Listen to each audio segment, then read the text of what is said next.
السلام علیکم ناظرین، سندھ ٹیلی ویژن نیوز پر میں جو میزبان فیاض نائر گفتگو کروں تھا ملک کے سیاسی منظرنامے تے ان وقت لائن تے موجود ہیں ملک جا سینئر صحافی نامیرا تجزیہنگار جناب امتیاز علم صاحب. امتیاز علم صاحب السلام علیکم. جی وعلیکم السلام. امتیاز صاحب کس طرح دیکھتے ہیں بی این پی نے حکومت سے علیحدہ ہونے کا اعلان کر دیا ہے، اس کے بعد اس سارے سیاسی ماحول پہ اس کا کیا امپیکٹ دیکھتے ہیں؟ دیکھیے، بی این پی کے خصوصی مسائل ہیں بلوچستان کے حوالے سے. اس میں سے جو حکومتی ٹیم نے ملاقات کی ہے انہوں نے صاف طور پہ کہا ہے کہ کچھ مطالبے تو باتیں ہم پوری کر سکتے ہیں، کچھ ہمارے کنٹرول میں نہیں ہیں. یہ وہ بات اس پس منظر میں کہہ رہے ہیں کہ یہ جو بی این پی کے لیڈر ہیں مینگل صاحب، اختر مینگل، وہ کہہ رہے ہیں کہ نیشنل ایکشن تھا وہ کیوں نہیں ہوا. نیشنل ایکشن پلان میں آپ کو یاد ہوگا کہ بلوچستان کے معاملات کا سیاسی حل تلاش کرنے پہ زور دیا گیا تھا، اور وہ یہی کہہ رہے ہیں. اور اگر اب نیشنل ایکشن پلان کے تحت سیاسی حل نہیں نکالنا ہے تو ان کے لیے مشکل ہو جائے گی، بینگل صاحب کے لیے لوگوں کے تانے سننا، لوگوں کی ان پہ تنقید وہ افورڈ نہیں کر سکیں گے. اور دوسرا یہ جو مسنگ پرسن کا معاملہ ہے جو انہوں نے اٹھایا ہے بینگل صاحب نے، وہ کہہ رہے ہیں کہ اس میں اب ان کی فہرست میں اضافہ ہو گیا ہے، وہ کم ہونے کی بجائے فہرست بڑھ گئی ہے، تو اس کا بھی ان پر بہت پریشر ہے. اور ظاہر ہے کہ یہ معاملات تو بات وہی کر سکتے ہیں جو حکومت کے ساتھ آن بورڈ بھی ہیں. حکومت بار بار کہتی ہے کہ تمام ادارے ان کے ساتھ آن بورڈ ہیں، اور پرائم منسٹر کو چاہیے کہ وہ آرمی لیڈرشپ کے ساتھ بیٹھ کر بلوچستان کے معاملات پہ کوئی سیاسی حل نکالنے کی کوئی راہ تلاش کرے، ورنہ یہ ان کی جو اتحاد تھا وہ جو انہوں نے توڑ دیا ہے پی ٹی آئی سے، وہ نہیں بحال ہو سکے گا. کیونکہ آپ کو معلوم ہوگا، یاد ہی ہوگا کہ جب حاصل بزنجو اور ڈاکٹر مالک وغیرہ نے، ان کی نیشنل پارٹی نے شرکت کی تھی، پارلیمانی رستہ اختیار کیا تھا، حکومت بھی شامل بھی ہوئے تھے، تو ان پر بہت دباؤ تھا کہ آپ یہ جو ایک سمجھوتا کر رہے ہیں اور آپ کو اس راستے سے نہیں ملے گا کچھ.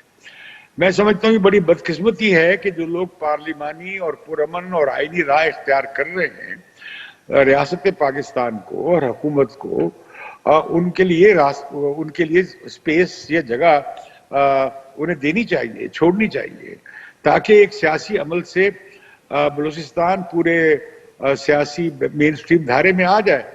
ورنہ یہ آگ سلگتی رہے گی، چلتی رہے گی، نہ کوئی فتح کر سکتا ہے بلوچستان جیسے عظیم الشان علاقے کو، اتنا رقبہ ہے اس کا اور سکیٹرڈ آبادی ہے، اور نہ ہی یہ جو بلوچ ملیٹنٹس ہیں ہمارے یہ لوگ وہ بھی اٹھا کر لے جا نہیں سکتے کہیں بلوچستان کو، کیونکہ اس کی جیوگرافی ایسی ہے، اس کی جو ڈیموگرافک ایسی ہے. تو بہتر یہی ہے کہ کوئی راستہ نکال لیا جائے، اور نکل سکتا ہے.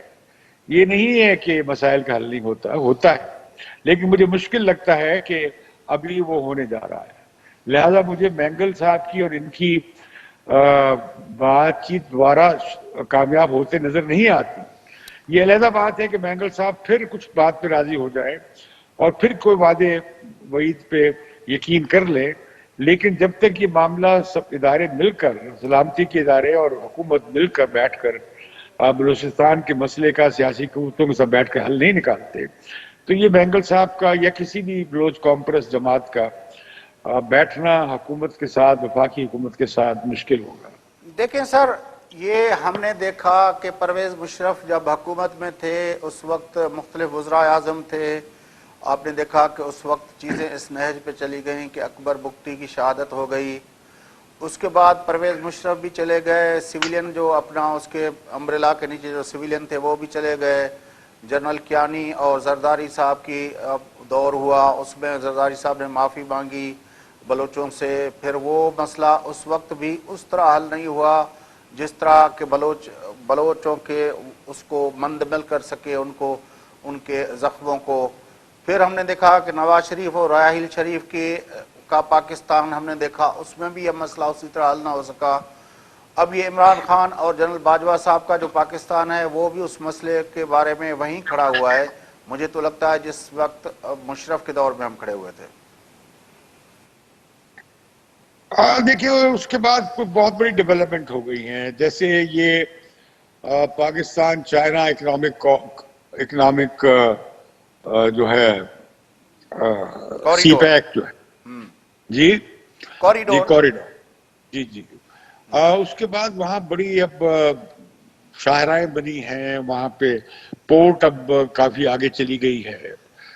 اور مجھے یاد ہے کہ ڈاکٹر مالک کے زمانے میں کافی چیف منسٹر کو اختیار آ گیا تھا اس کی جو ڈیولپمنٹ اتھارٹی تھی اس پر، اور عبداللہ جان جمال دینی کے بیٹے اس کے وہاں پہ پہلے چیف ایگزیکٹو آفیسر بنے. تو اس کے بعد یہ جو نئی فیکٹرز ہیں جیو پولیٹیکل فیکٹرز کی، یہ اہم ہیں. اور خاص طور پہ یہ خطہ جو ہے افغانستان اور بلوچستان لگتا ہے ایران کے ساتھ، اس میں اور خود ہم دیکھتے ہیں کہ ہماری جو چل رہی ہے علاقائی جنگیں جنہیں ہم کہتے ہیں مختلف جو خفیہ جنگیں چل رہی ہیں، ان کے ہوتے ہوئے ان کو پروکسیز کہا جاتا ہے. یہ پراکسی وارز چل رہی ہیں.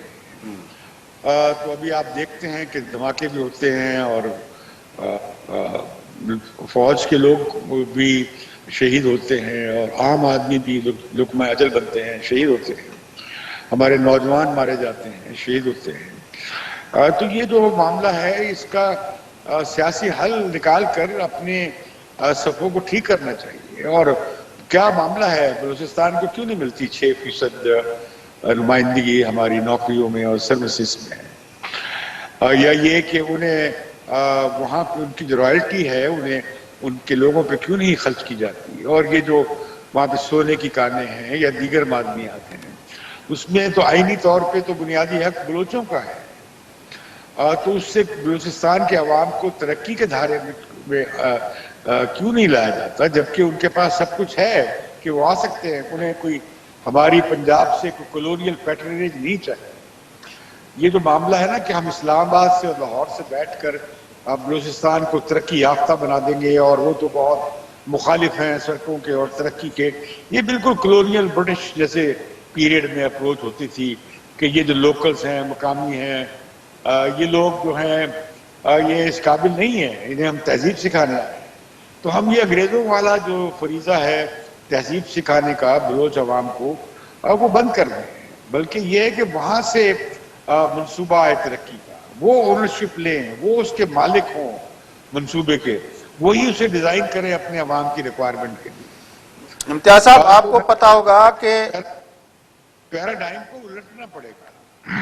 لیکن آپ کو پتا ہوگا کہ پرائم منسٹر صاحب جب یہاں کراچی آئے تھے تو سندھی میڈیا کے ساتھ جو اس نے بات چیت کی تھی اس میں اس نے بالکل واضح کہا تھا کہ یہ ڈیٹ سروسنگ اور پھر پینشنز اور اپنا ڈیفینس اخراجات کے بعد وفاق جو ہے وہ 700 بلین کا قرضی ہو جاتا ہے، مقروض ہو جاتا ہے، خسارہ ہو جاتا ہے صرف ان 3 چیزوں کے اوپر بھی.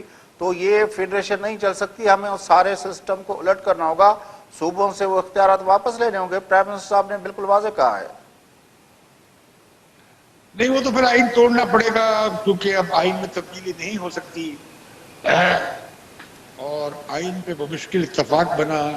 اور 18ویں ترمیم پہ بھی مکمل قومی اتفاق رائے تھا تمام جماعتوں کا بشمول تحریک انصاف کے.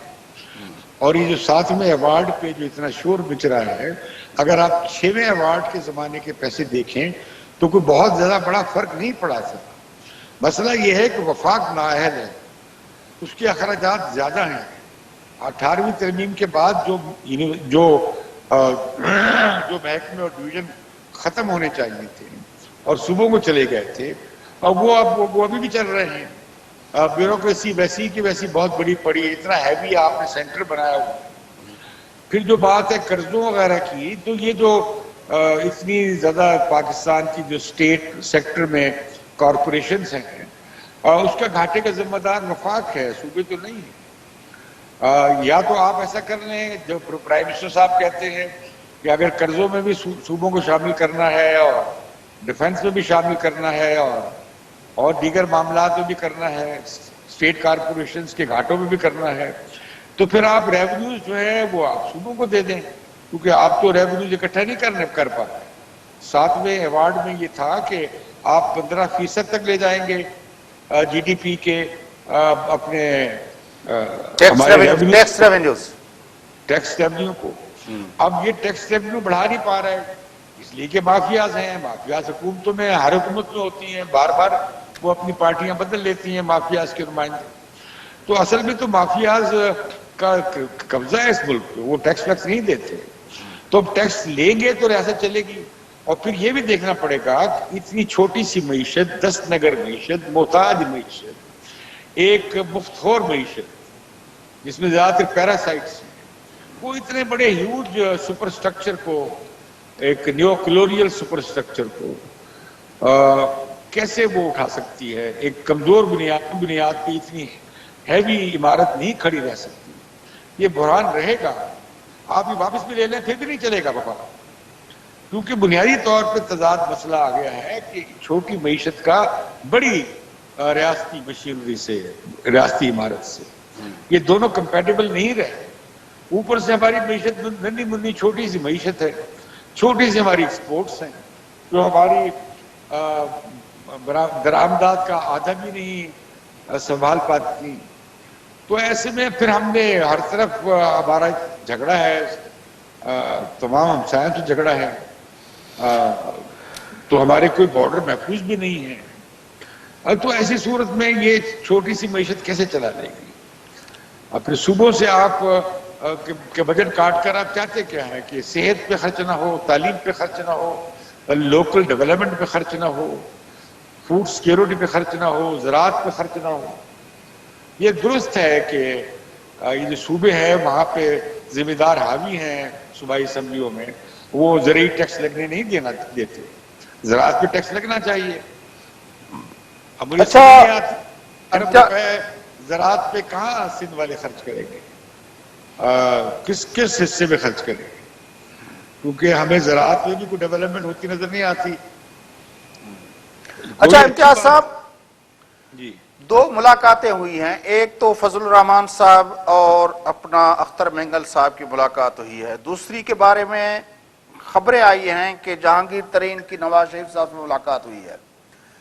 کیا اس وقت جو سیٹ اپ ہے بلوچستان کے اندر یا وفاق کے اندر مینگل صاحب کے حوالے سے اگر اس کو دیکھا جائے تو اس کو آپ سمجھ رہے ہیں کہ کوئی اس میں کوئی تبدیلی کا امکان دیکھ رہے ہیں؟ دیکھیے بلوچستان میں تو تبدیلی جس طرح کی پہلے لائی گئی تھی ویسی ہی سرپرستی میں نئی تبدیلی بھی آ سکتی ہے۔ اب کیا مینگل صاحب اس سرپرستی میں جو کہ موجودہ چیف منسٹر اور ان کی کابینہ کو یا یہ جو بلوچستان عوامی پارٹی ہے باپ، کیا وہ اس کی جگہ لینا چاہیں گے، ویسے ہی کردار ادا کرنا چاہیں گے؟ تو پھر عمران خان سے کیا جھگڑا ہے ان کا 6 نکات پہ جو انہوں نے پیش کیے تھے؟ تو صوبے میں تبدیلی تو آ سکتی ہے، کیونکہ وہ سارے کہ ساری جو صوبائی اسمبلی میں زیادہ تر لوگ وہی ہیں جو اپنی ذات کے لیے ہیں، اس سے نہ صوبوں کی فکر ہوتی ہے انہیں، نہ عوام کی کوئی فکر ہے۔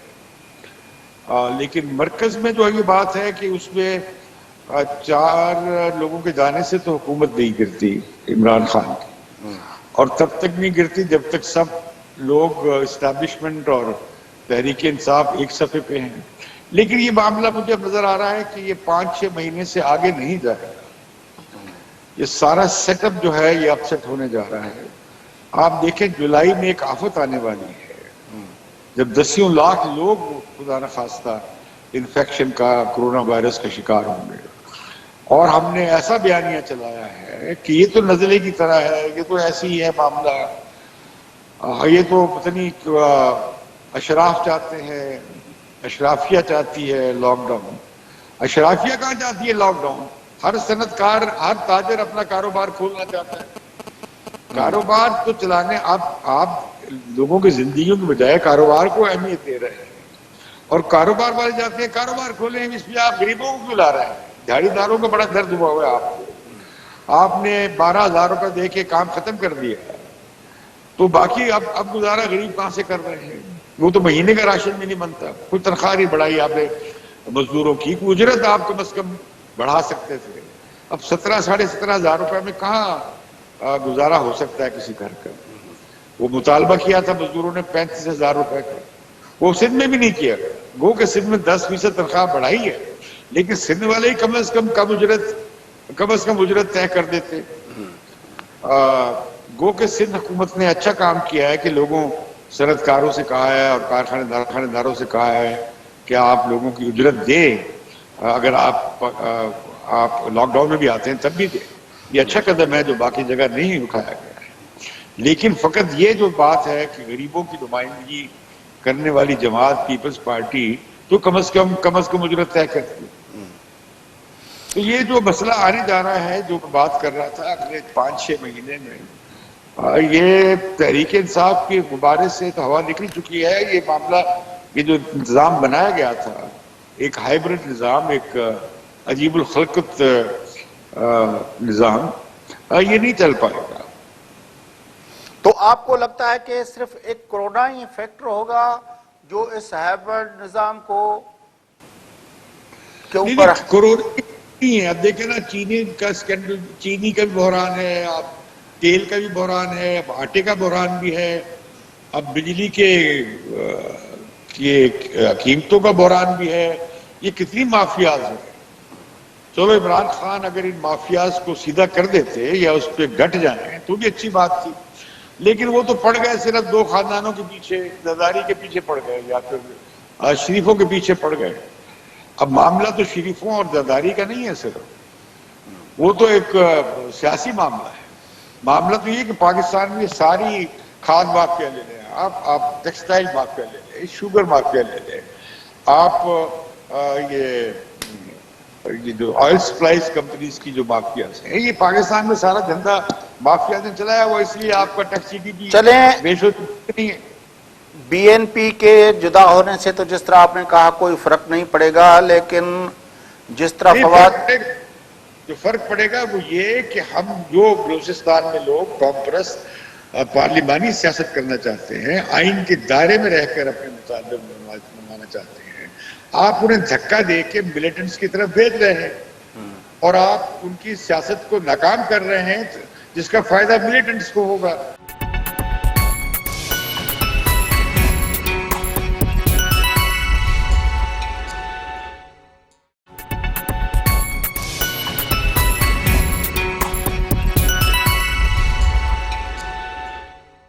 نہیں, میں تو موجودہ سیٹ اپ کے کانٹیکسٹ میں بات کر رہا ہوں کہ جس طرح آپ نے کہا کہ 4 ووٹوں کا فرق سیٹ اپ پہ نہیں پڑے گا وفاق کے اندر, لیکن جہانگیر ترین اور جس طرح فواد چودھری نے انکشافات کیے ہیں کہ سارا سیٹ اپ جو ہوتا ہے وہ کس طرح اپنا پارٹی کے اندرونی جو اسٹار لاٹس ہیں ان کے اندر جو اپنا ٹگ آف وار ہے اور اس کی وجہ سے جو ویکیوم بنا ہے, پھر جہاں فواد چودھری نے کہا کہ ویکیوم جو ہے وہ دوسرے لوگوں نے بھر لیا ہے, جس میں آپ نے دیکھا کہ کافی لوگ. پاکستان کا وائسرائے عمران خان نہیں ہے. پاکستان کا وائسرائے چاہے گا تو تبدیلی ہو جائے گی, نہیں جائے گا تو نہیں ہوگی. اب اس میں نہ عوام آتے ہیں, نہ میں آتا ہوں, نہ آپ کوئی اور آتا ہے, نہ سیاسی پارٹیوں کی کوئی اوقات ہے. آپ نے کیا دیکھا سینٹ کے چیئرمین کے الیکشن میں؟ یہ جو پارٹیاں ہیں ان میں دم نہیں رہا. یہ ایک بڑا برا بحران ہے جس میں ہمیں کوئی امید, کوئی متبادل ابھرتا ہوا نظر نہیں آتا. اچھا امتیاز صاحب, 2 چیزیں ہوئیں. آپ نے کہا کہ جب تک یہ آن بورڈ ہے عمران خان اور اسٹیبلشمنٹ, ہم نے دیکھا کہ رات بلاول نے ٹویٹ کیا کہ عمران خان جب کراچی میں تھے تو اس وقت لداخ اور اس کے حوالے سے بہت اہم اجلاس ہو رہے تھے ہمارے اداروں کے. اس سے پہلے ہم نے دیکھا کہ اپنا زلمے خلیل زاد صاحب کورونا کے ان پابندیوں کے باوجود بھی وہ وہاں سے ٹریول کر کے آئے, یہاں پہ ملے ہمارے سیکیورٹی اسٹیبلشمنٹ سے, باجوہ صاحب سے, اور ان سے پھر باجوہ صاحب اور ہمارے آئی ایس آئی کے چیف جو ہے وہ دوسرے دن چلے گئے اپنا ملے جا کے اپنا افغان صدر سے. اس سارے اس سیٹ اپ میں کہیں بھی ہمیں عمران خان بحیثیت پرائم منسٹر کے اس کی ملاقات یا اس کی ان پٹ یا ڈیلیبریشنز یا ڈائریکشنز کہیں نظر نہیں آئے؟ دیکھیں نا، یہ افغانستان کا معاملہ امریکہ اگلے چند مہینوں میں، اگلے الیکشن سے پہلے امریکیوں سے، امریکہ کے الیکشن سے پہلے امریکہ نکل جائے گا. یہ عذاب ہمارے گلے میں پڑنے جا رہا ہے، ایک اور سول وار کا افغانستان. طالبان کی اور ان کے مذاکرات کا نتیجہ جلدی اگر شروع بھی ہوئے، ابھی تو ہوئے نہیں، اس سے ٹائم لگے. اب اسلام آباد میں جو اس میں پریشانی یا جو جلدی آئی ہے، وہ اس لیے آئی ہے کہ بھئی کہیں امریکی چلے نہ جائیں، اور اس سے پہلے سیاسی سیٹلمنٹ ہونا پاکستان کے مفاد میں ہے، ورنہ ایک اور سول وار ہوگی، ایک طرح کے مہاجرین جائیں گے، دوسری طرح کے مہاجرین آ جائیں گے. تو یہ تو کوئی حل نہ ہوا، پاکستان پھر سفر کرے. یقیناً جنرل باجوہ کی یہ تشویش ہے، اور جائز تشویش ہے کہ یہ کیا بنے گا افغانستان میں اگر امریکی چلے گئے. تو آپ کے خیال میں کیا ہونے جا رہا ہے اس فرنٹ پہ؟ میرا خیال ہے کہ جنرل باجوہ اور فوج تو چاہتی ہے کہ افغانستان میں پولیٹیکل سیٹلمنٹ ہو جائے، اور وہی لائے ہیں طالبان کو مذاکرات کی بیس پہ، اور وہی یہ. لیکن اب مسئلہ یہ ہے کہ اب وہ وہاں ہے، اس کی ایک فوج ہے، اس کی ایک عالمی پشت پناہی ہے، ایک پورا سیٹ اپ ہے. طالبان کی اپنی ایک وہ امارات وہ کہتے ہیں موجود ہے. اب یہ دو امارات آپس میں کیسے جڑ جائیں گی، کیسے مرج ہو جائیں گی؟ تو یہ بڑا پیچیدہ معاملہ ہے، اور اس میں اگر امریکیوں میں دم ہوتا افغانستان میں ذرا 2-4 سال اور رہنے کا، تو شاید یہ معاملہ بن جاتا. لیکن مجھے تو نظر آتا ہے کہ جس طرح پہلے روسیوں کے جانے پہ اور جنیوا ایکارڈ کے بعد جو صورتحال بنی تھی افغانستان میں سول وار کی، میں تو وہ دیکھ رہا ہوں. تو آپ پھر دیکھ رہے ہیں کہ سول وار ہوگی؟ مجھے لگتا یہی ہے کہ اگر ایکارڈ ہو گیا تب بھی نہیں اس پہ عمل درآمد. عمل تو ایکارڈ ہونا مشکل ہوگا. اگر ہو بھی گیا طالبان میں اور افغان حکومت میں، تو اس پر عمل درآمد کون کرے گا؟ اور پھر ایک اور عذاب آ جائے گا کہ افغانستان سے اگر امریکی فوجیں چلی گئیں تو نیٹو کا بھی انٹرسٹ ختم ہو جائے گا وہاں پہ. تو پھر یہ کون ذمہ داری لے گا اس سارے یہ جو امریکی چھوڑ کے جائیں گے کند افغانستان میں؟ لیکن امریکنز اب تو آپ دیکھیں کہتے نا ہیں کیا ہوا، لیبیا کا کیا ہوا، آپ دیکھیں یمن کا کیا ہوا، شام کا کیا ہوا. شام میں تو پھر ایک حکومت موجود ہے ابھی بھی، ظالم ہے یا خونی ہے یا جو بھی ہے. لیکن امریکنز تو کہتے ہیں کہ وہ افغانستان کو فنڈ کرتے رہیں گے بڑے عرصے تک. دیکھیے افغانستان کو چاہیے فقط ریاست چلانے کے لیے $10 ارب سالانہ.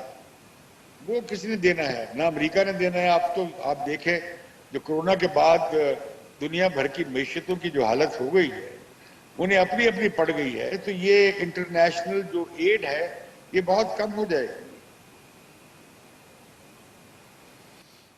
اچھا، آپ سمجھتے ہیں کہ افغانستان کے مسئلے کا یہ جو امپیکٹ ہے، پھر ہندوستان کے ساتھ بھی ہمارے معاملات جس طرح چل رہے ہیں، اور ہندوستان اور چین کا جو ریسنٹ اپنا ایپیسوڈ ہوا ہے، سی پیک کا امپیکٹ اس کے کیا پڑے گا؟ کیونکہ امریکہ تو بالکل بلنٹلی سی پیک کی مخالفت میں ہے.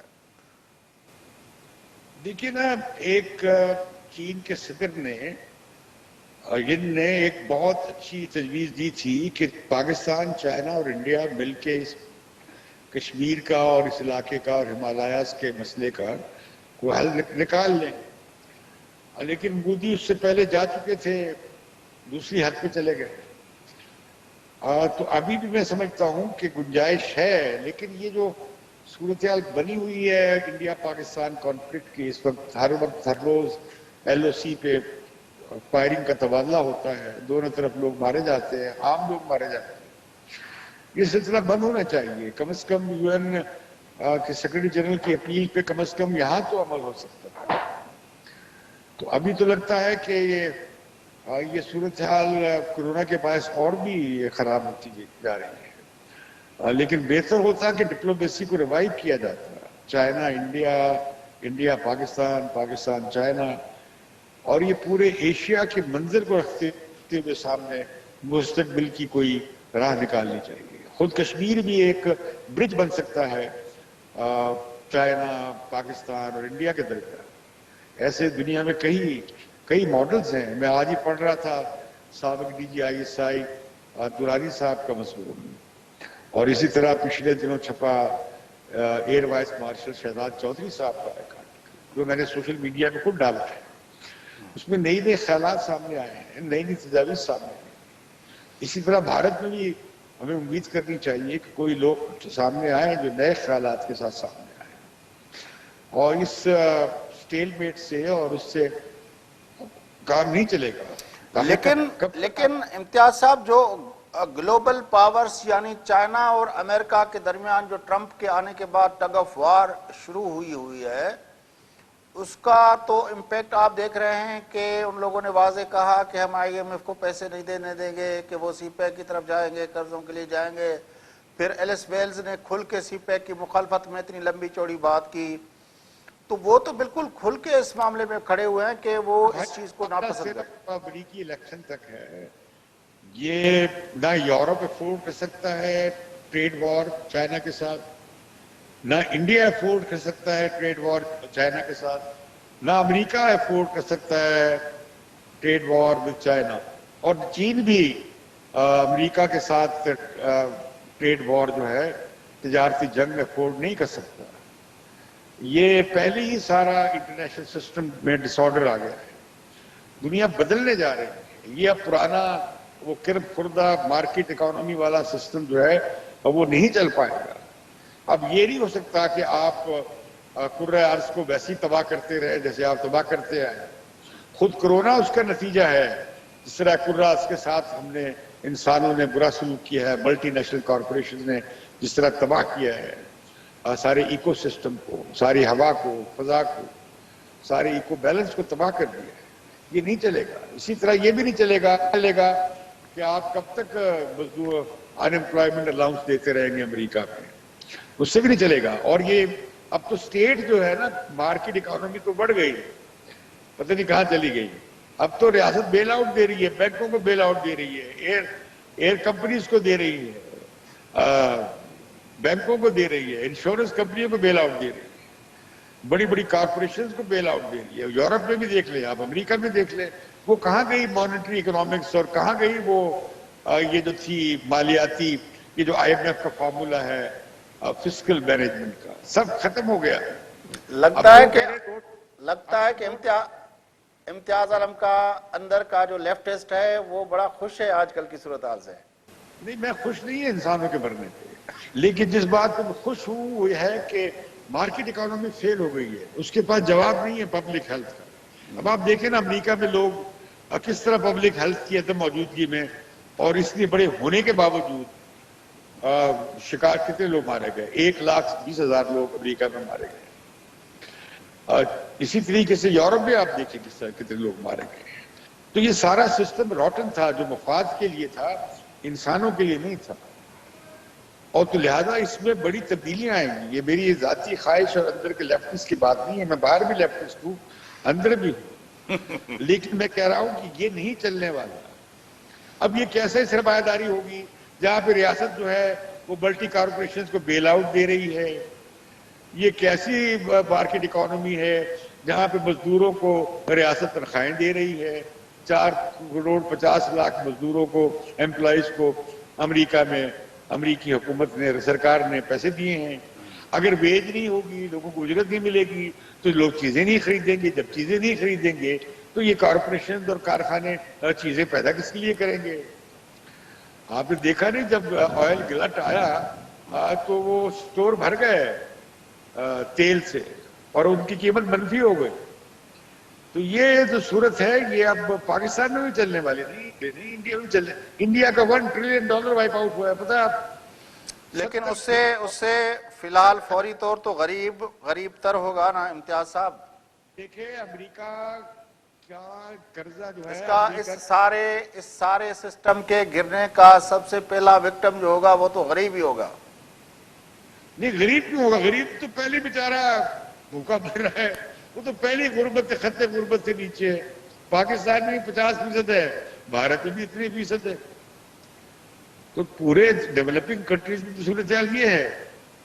اب جو چائنا کا نے ایک سسٹم بنایا ہے وہ کچھ اور چیز ہے جو نہ پورا سرمایہ داری بھی آتا ہے نہ پورا سوشلزم میں آتا ہے. تو انہوں نے ایک نیا ہی ماڈل ڈیولپ کر لیا ہے. لیکن میں سمجھتا ہوں کہ عوامی پیپلز ڈیولپمنٹ کے بغیر, پیپلز سینٹرڈ ڈیولپمنٹ کے بغیر, لوگوں کی شراکت کے بغیر, لوگوں کی ضروریات کو ایڈریس کیے بغیر, کرۂ ارض کے تقاضوں اور نزاکتوں کو ایڈریس کیے بغیر یہ دنیا نہیں چل سکتی ہے. تو یہ دنیا کا نقشہ بدلنے جا رہا ہے. یہ کیا ٹرمپ لگا ہوا ہے چین کے ساتھ, وہ ابھی کورونا سے توجہ ہٹانے کے لیے کہ چینی کو. تو آپ کے خیال میں چین کا جو ماڈل ہے جس میں کہا جاتا ہے کہ 80 کروڑ لوگوں کو ان لوگوں نے 40 سالوں میں غربت کی لکیر سے اوپر کھینچا ہے, کیا آپ کے خیال میں چین کا ماڈل اب اسی طرح کا کوئی ماڈل بنے گا جس میں جس طرح آپ نے کہا کہ مارکیٹ اکانومی بھی ہوگی لیکن اس کے ساتھ حکومت کے ریگولیشنز بھی اس کے اوپر ہوں گے؟ دیکھیں نا, مارکیٹ اکانومی تو نہیں چل سکتی. اب تو وہ تو سامنے آ گیا ہے. اور اب آپ دیکھیں نا امریکہ میں آدھے لوگوں کی جو دولت ہے وہ 3 بلینئرز کے برابر ہے. تو یہ کیسے چلے گا اس طرح کا معاشرہ جو ہے عدم مساوات والا؟ اسی طرح چین میں ٹھیک ہے چین نے کر لیا, لیکن چین کا یہ ماڈل تو جہاں جمہوری روایتیں ہیں وہاں نہیں چل سکتا. لوگ وہاں پہ اپنی جمہوری حقوق نہیں چھوڑ سکتے. ہاں ریاست کا کردار بڑھ جائے گا, بھلے مغرب ہے یا چین ہے, وہاں پہ معاشی منصوبہ بندی میں, معاشی کاروبار میں ریاست کا کردار بڑھ جائے گا. وہ سوشلزم پھر بھی نہیں ہوگا. بڑی مہربانی. یہ سینئر صحافی, نامور تجزیہ نگار, معروف اسکالر جناب امتیاز عالم صاحب سے ملکی, علاقائی بین الاقوامی صورتحال کے حوالے سے گفتگو کیسوں. پروگرام جو وقت پورو تھے تو پنجے میزبان فیاض نش کے اجازت سدائی کر.